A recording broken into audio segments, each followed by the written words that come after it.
Well, Sunday was a snow day, and man, that kind of cuts the crowd down. But hey, a lot of people were watching on Facebook, so we know you didn't just lay out; you were engaged. Yeah, saw quite a few comments. Yeah. So when I came in on Sunday, people were asking me, "Did you get out and enjoy the snow?" And I'm like, "No, man. We're old now. I guess we're empty nesters. We don't have little kids, so we just kind of watched it."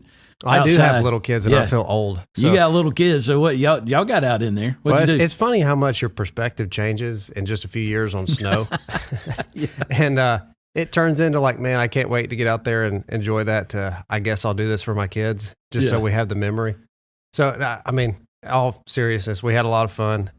We built a big snowman. We checked the boxes of all the things that you're supposed to do, and we actually got out there on the side by side. And realized that was a bad idea after about 6 minutes. And there's a picture of me like with my fists clenched, looking like Liam Neeson in the movie Taken, just because of how cold I am and I'm in sheer pain. So we have all the evidence that we had a good snow day. So it was great. Hey, I'm gonna tell you, when your kids are little and it is a snow day, it's a magical time. I do kind of miss it. Those freezing cold hands, those wet feet. Yep. You don't get those times back. So I'm glad you enjoyed it. You get like one every 8 years or something. So I figured Nora will be driving the next time we got a good one. About the time they graduate high school, we may get another one. So we made the most of it. Yeah, but hey, this is Live at Liberty. This is the first episode of this thing, so we wanted to kind of introduce it. And so kind of the way I would describe it is we wanted something that's extremely local to the church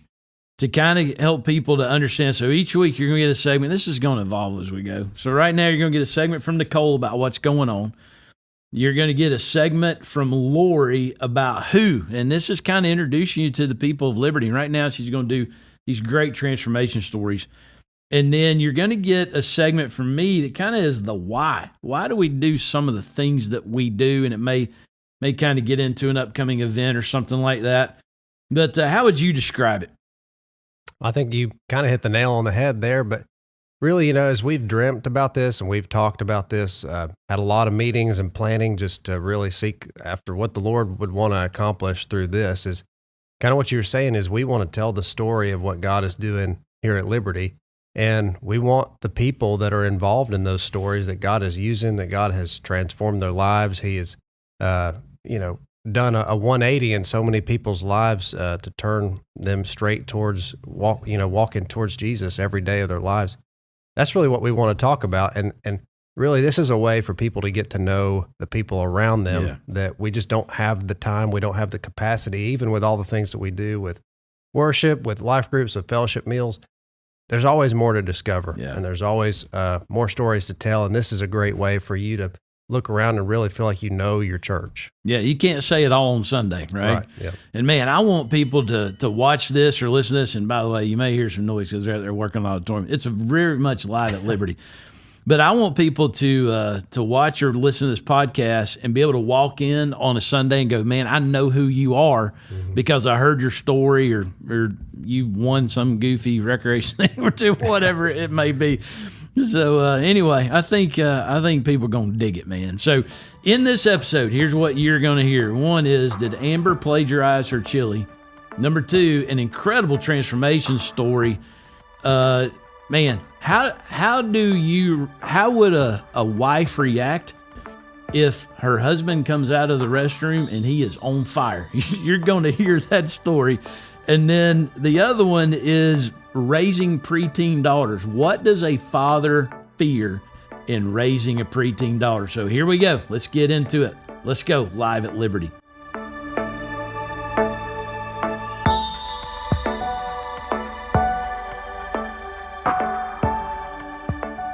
Liberty family, I'm so glad you're here. I hope you've all had a warm and cozy winter weekend.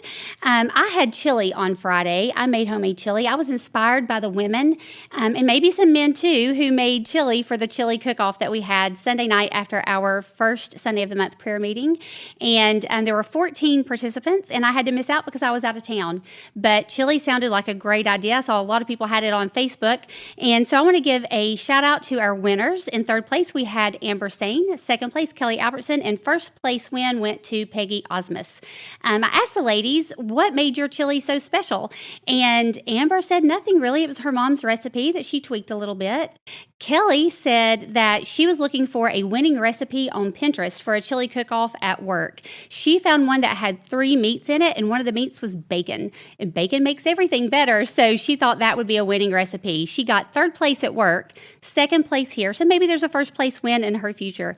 But Peggy Ozma said she wasn't even going to make chili. She was making grilled cheese sandwiches. And Tim said, you're not going to make chili, so she did. And as they were walking in, Tim was holding the crock pot and said, I think this is the winning chili.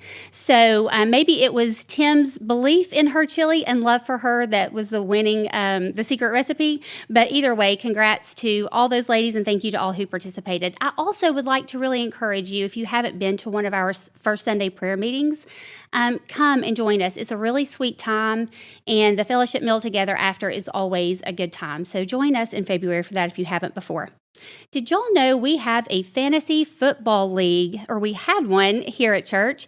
We had some guys that participated in that, and so I want to congratulate Brian Branham for his 1st place win and Bo Barrett coming in 2nd.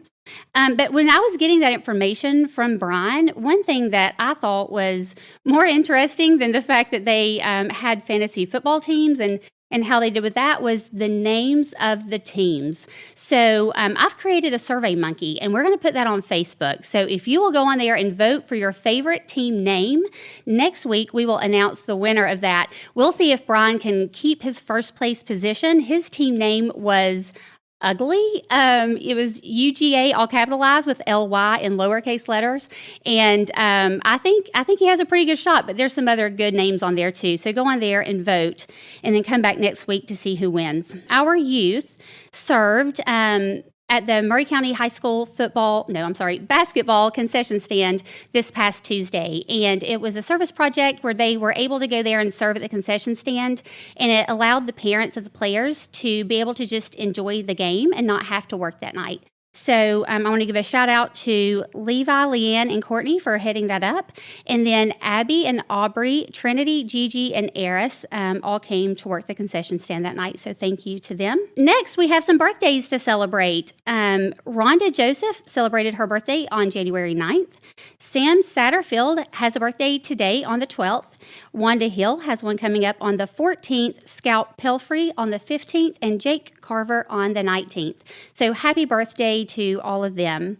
We also have some anniversaries to celebrate, and I have a confession to make. When Brian said in the service today that there was male and female who had different anniversaries, different dates for their anniversary in Realm, I am the guilty party. I had the wrong date, so it wasn't even Michael. It was me that put the wrong date in there. Anyway, he loves me and has forgiven me for that. But Anthony and Larissa Landowski celebrated their 14th anniversary on January 1st. Rick and Jane Willette also celebrated an anniversary on January 1st, and it was their 27th. Danny and Jody Miller celebrated an anniversary on January 2nd, and I think it was their 9th. I didn't have their information from the same place, so I could be wrong about that, but happy anniversary to you guys anyway. And then Clint and Charlotte Jones celebrated their 49th wedding anniversary on January 3rd. So we wish all of you many more years of love and happiness. And then Caitlin and Nathan Pendergrass had a beautiful baby boy on December 28th. His name is Rhett, and so they were able to celebrate the new year and the first snow with baby Rhett. So congrats to you guys. I would love to be able to celebrate anything that's going on in your lives. Make sure that your birthdays and anniversaries are updated in Realm so we can announce those. But for anything else, please email us at live@liberty76@gmail.com. and send that stuff in so we can help celebrate with all of you. I have one more birthday to celebrate today, and it is Lori McAfee's. She has prepared a nice little gift for you guys in this next segment, but we want to wish her a happy birthday, and so for now, I will turn it over to the birthday girl. Thanks. Hey, Stephanie. So this is the first of the year, and January, we're really going to focus on transformation, a true heart transformation, not just behavior modification. And I believe that the beginning of transformation is one's salvation. and I've read your powerful salvation story. So, Stephanie, can you speak a little bit about your salvation story? Yes, I just want to say that it began with prayer. I had faithful parents who prayed for me and my husband for a very long time, and I just want to make sure that that I let you guys know that that was a huge part of what happened, because sometimes we need to be praying for our own family, and we all have a loved one that needs prayer, and prayer is where it all began. But me and my husband were in drug addiction for quite some time together, and we had let things get so bad that the drug addiction had taken us to a place where we just really didn't want to be. And about 15 years ago, my husband was in the bathroom in the process of making methamphetamine. When the liquid, it caught fire and exploded all over him. Oh, wow. He came out of the bathroom and he was on fire, and I was absolutely terrified. We both knew that he was hurt really bad. I rushed him to the hospital, and they airlifted him down to Grady Memorial in Atlanta. The doctors had said that he wouldn't make it through the night, Right. and I was just terrified. For about the first week, I really was coming off the drugs and having a hard time processing everything, and I was just scared that he was going to die. But the Lord was working through my parents' prayers and through all the prayers that they had people praying for us. Right. And I started to feel the Holy Spirit and that drawing from Him. The same feeling that I felt whenever I would sometimes get talked into going to church, and, you know, you'd have the altar call, and my heart would just be pounding. And I knew that if I could just make it out the door, that I could escape. Oh, wow. But this time was different. The Lord would not stop. It didn't matter where I went, what I did. I could feel the power of the Holy Spirit drawing me to Him. And about 2 weeks after my husband had been burnt and had been in the hospital is when I broke down on a bench right outside the hospital, and I surrendered my life to Jesus. Yeah. Yeah. And so I was so broken and so lost that I knew that I needed the Lord, and I knew what I had to do to get there, because my parents had brought me up in church, so I kind of knew, you know, what was going on. But once I surrendered my life to Him, everything changed. My whole perspective was different. The way that I was viewing the situation, and even going in that hospital room, Scott looked different. I mean, it was just, the whole thing was different, and it was definitely life-changing. From that point on, he began to get better and better, and we just kept right on going to church, kept right on taking that next step, and we had people come around us that was helping us along our journey, and the Lord, He just brought us through the whole thing and led us to liberty. Right. Yeah. And so, Stephanie, you mentioned one thing in your salvation story, and it was the very last sentence.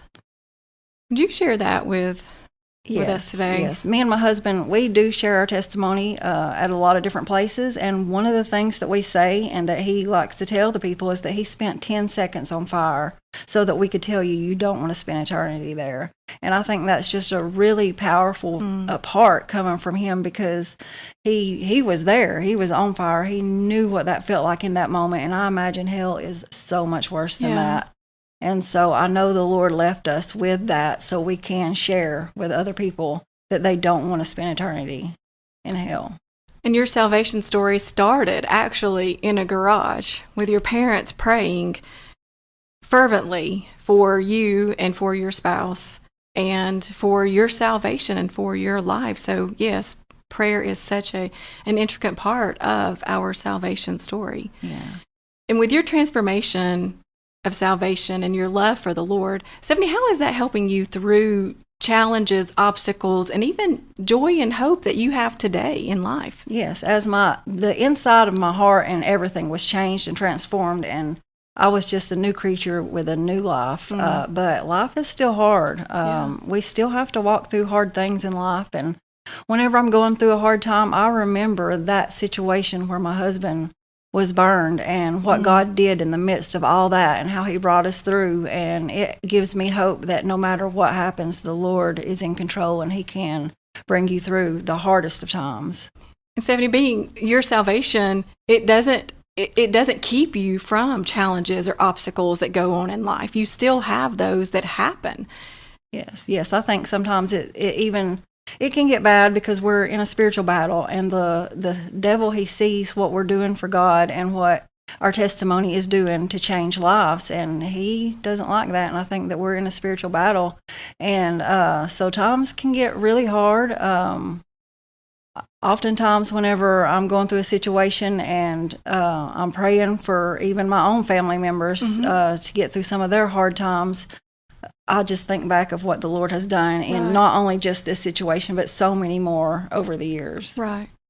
You know, and you talked about your husband's transformation. Would you just let us know where Scott's at right now and what Scott's doing and how God is really using Scott in his transformation to make a difference in the world? Well, I will say, while he was in his coma in the hospital, and I had changed my life, and I knew that I was committed, I was like, well, what's Scott going to say when he wakes up? But I didn't have a thing to worry about, because he has not stopped talking about God since the moment he woke up out of that coma.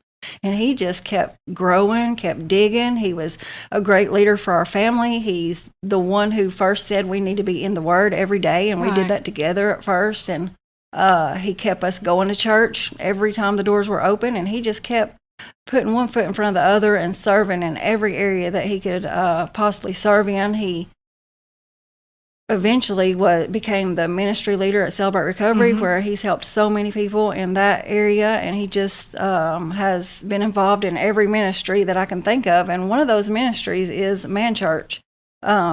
Man Church, I've heard from the men, is really, really an amazing thing. Right.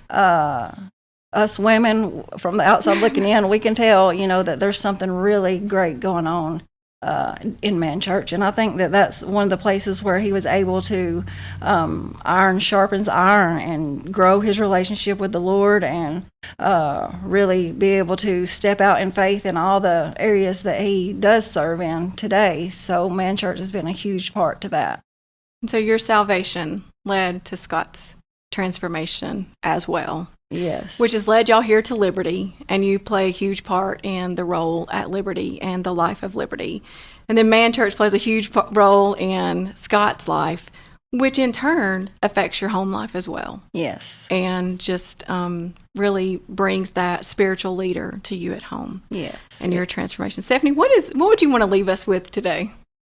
I think that if you just stay in the Word and keep praying for your lost loved ones, and just keep doing the next thing, serving Him. It's community is very important.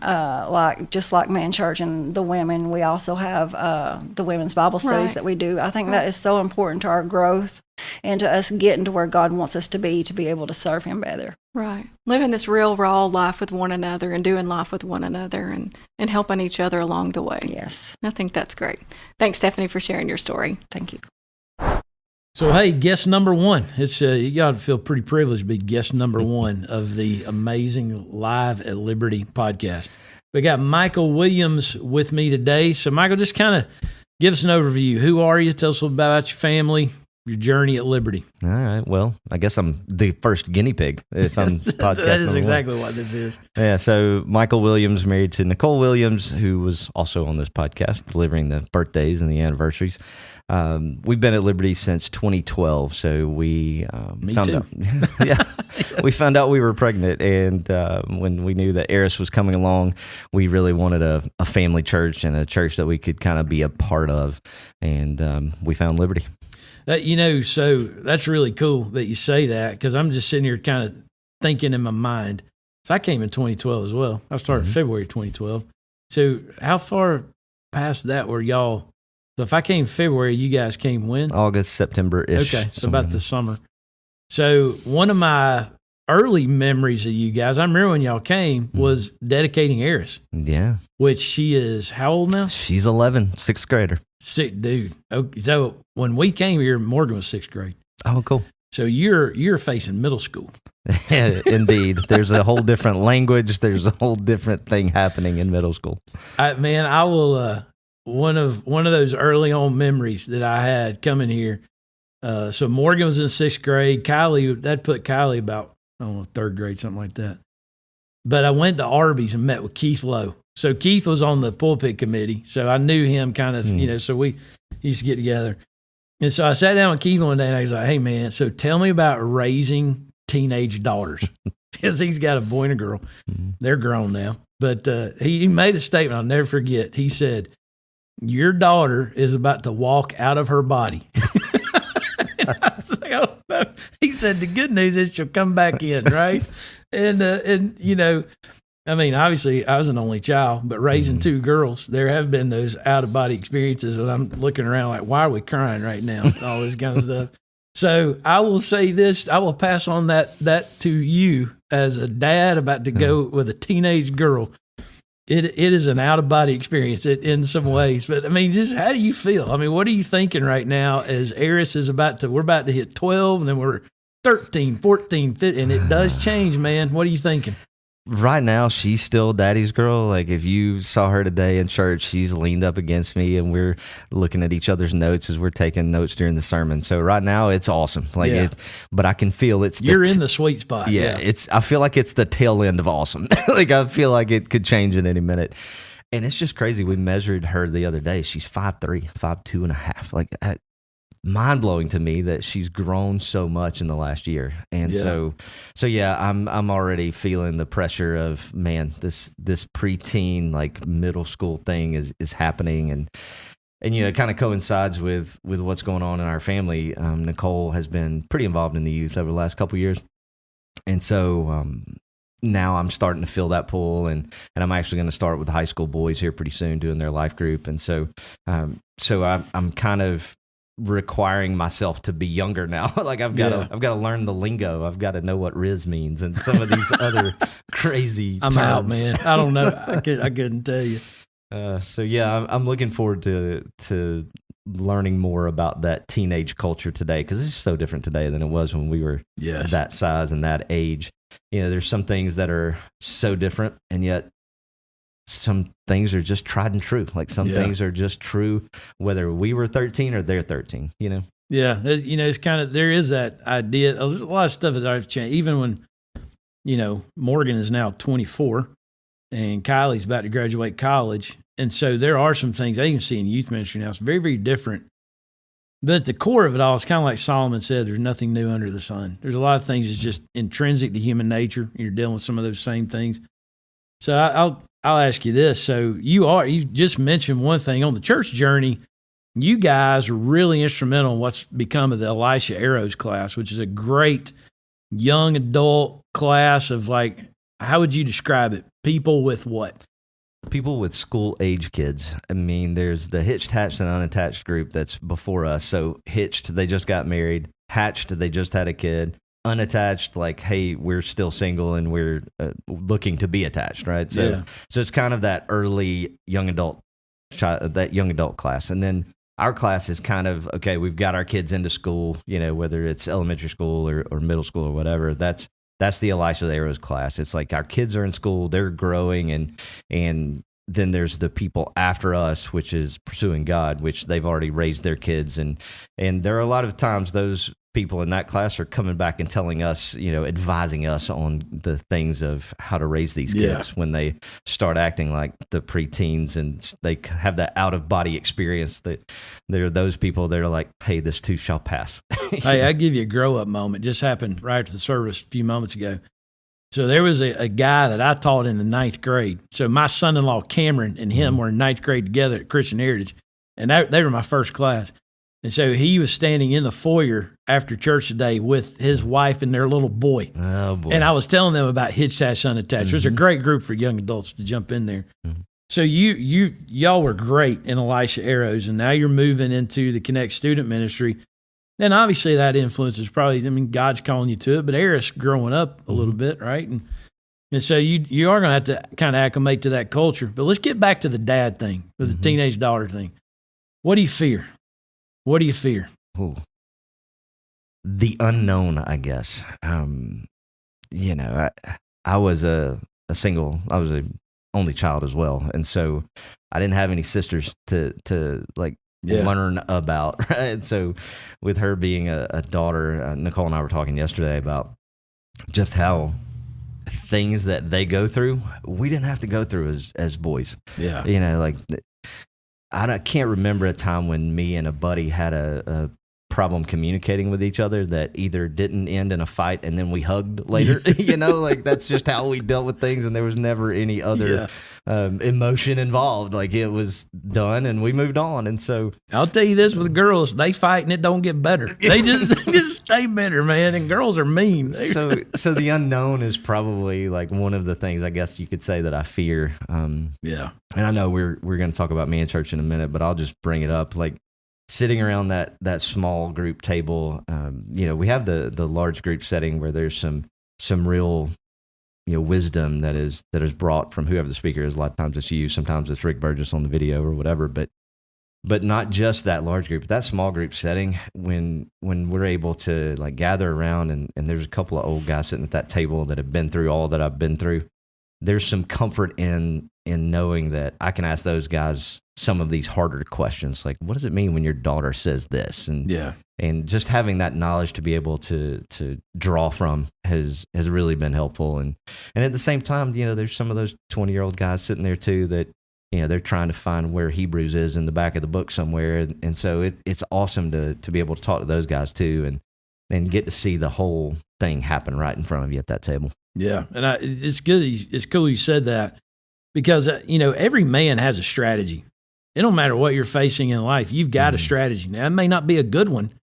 Your strategy may be, I'm just going to sit here and flip on my phone and see what I see and spend all my time doing that. Your strategy may be to stay away from your kids, to get involved in those are terrible strategies, right? Mm-hmm. But one thing I've always admired about you is, man, anything you've faced in life or business, you've always had a strategy of, I may not know what to do, but I'm going to put myself in the way of some people who can figure it out. And you're always kind of thirsting for knowledge, and that's good, man. Any dude, you got to have some guys that are kind of further down the road than you are in things.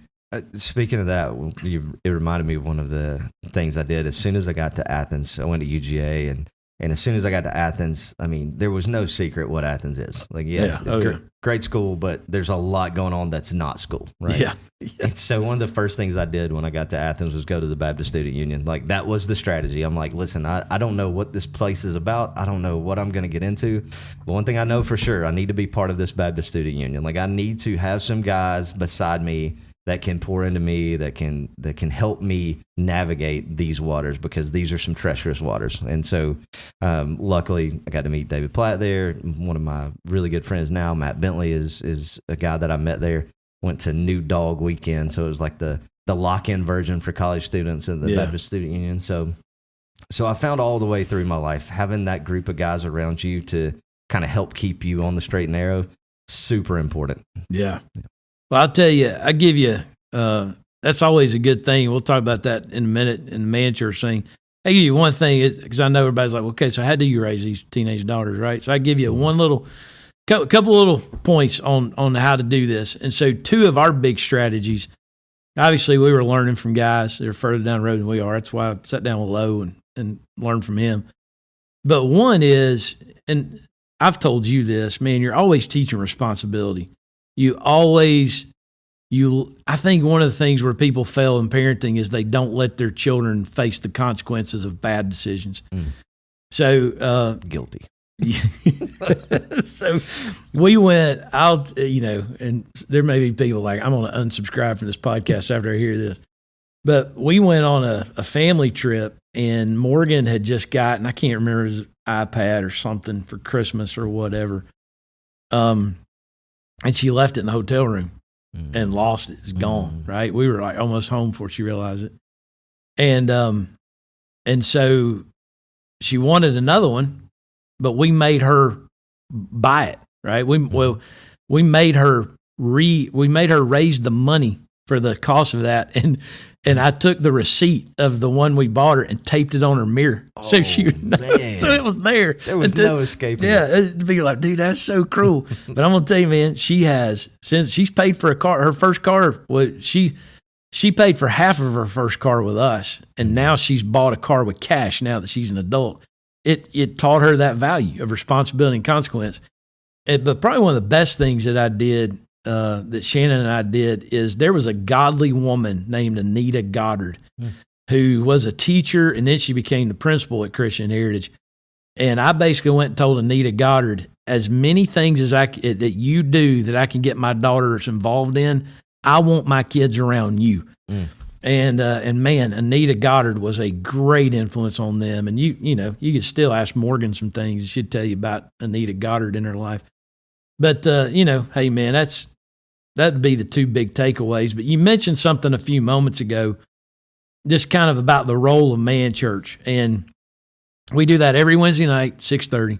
You've been involved in it probably since we launched it, almost 10 years ago now. And then the end of this month, we've got this men's weekend coming up. January 31st, February 1st, Mayor Kainer's going to be here. And you've been involved in all of this. This is the first one of those we've done. So first, just kind of reiterate man church. Why? Why is that so important for men? Why has it been really important for you? And then let's just kind of hit on as we kind of close out, let's hit on the men's weekend. Yeah, so why it's important to me, I mean, I don't know if anybody else has this problem, but I come to church on Sunday and I'm feeling great about my walk with the Lord. The sermon was amazing. Austin and the worship was amazing. I'm ready to go, run through a brick wall. I'm going to go praise the Lord on the other side of that brick wall. And then Monday morning happens. and then Tuesday morning happens. By the time Wednesday night gets here, I need that refresh. I need that cup of coffee, the donut, and the word. Like I need to get that one more time. And so Thursday morning comes, and I'm more prepared for Thursday, Friday, and Saturday than I would have been had I not come to Man Church on Wednesday night. And there's a million reasons why I can skip Wednesday night. I can mow the grass. I can go to another appointment. There are all kinds of things I can use to say, oh, I need to do this. Yeah. This is time sensitive. Everybody's busy. But at the end of the day, Thursday and Friday are way better when I come to Man Church on Wednesday night. So it's a nice midweek refresher for me. And getting in that cadence of just understanding and knowing that your walk with the Lord is the most important, and being able to exercise that worship on Wednesday night. I mean, let's be honest, we're super lucky that we get to do that in this country. So I just love that I get that cadence of every Wednesday night, I'm going to go spend some time with the Lord and spend some time with brothers in Christ. And so I need it. I won't be as good a person as I can be on Thursday and Friday without it. And so I'm thankful for it. And then as far as the weekend goes, having a men's weekend is much like when I went to that new dog weekend at the Baptist Student Union. It set the tone for what I wanted out of that experience. And so just knowing that 2025 is here, it's at the end of this month, we need to set ourselves to the standard of what God wants us to live by. And so this weekend is a great way to set the standard for your 2025. And it's a good start to building that relationship with the other guys in the room. It's one thing for me to spend 20 minutes with you on a Wednesday night, but if I get to spend 3 hours with you going deeper in the Word and getting to know you in a deeper, more meaningful way on that Friday night and that Saturday night, then our relationship is just going to be stronger later. And so it's a really important weekend for me. And I'll tell you this, and as Eris grows up, these next few years go really fast. And then she's going to college, right? So Amir, our guest speaker that weekend, he is the president at Truett McConnell College. And, you and I talked about the shifting in teenage culture. There's a lot of things. There's always changing. There's always new challenges, always new words. I don't even, Riz, is that the word? Short for charisma. Oh, okay. Yeah, there you go. It's a lot easier to spell, I guess. But, the cool thing about Amir that I'm looking forward to is, man, this guy is with college kids all the time. And you talk about somebody who is on the tipping point of culture. And I think he's going to bring a lot of insight into men, whether they got daughters or sons or your kids are like mine. We're empty nesters. I just think there's a lot of things that he's going to be able to pour into in that men's weekend. It's going to be good for all of us. I can't wait. I've done a little bit of research on him, and could I tell you that the world needs more strong men? This guy's not afraid. This guy is not scared to stand firm on what he believes. And so I can't wait to meet him. I can't wait to talk to him, interact with him. I'm really looking forward to this weekend because we do need strong, real Christian masculinity in this world. And so I can't wait to see him. He's been on a lot of things. Fox News. Have you seen the one where he's on Huckabee yet? I have not. Yeah. So he did a book So their family he was raised Islamic.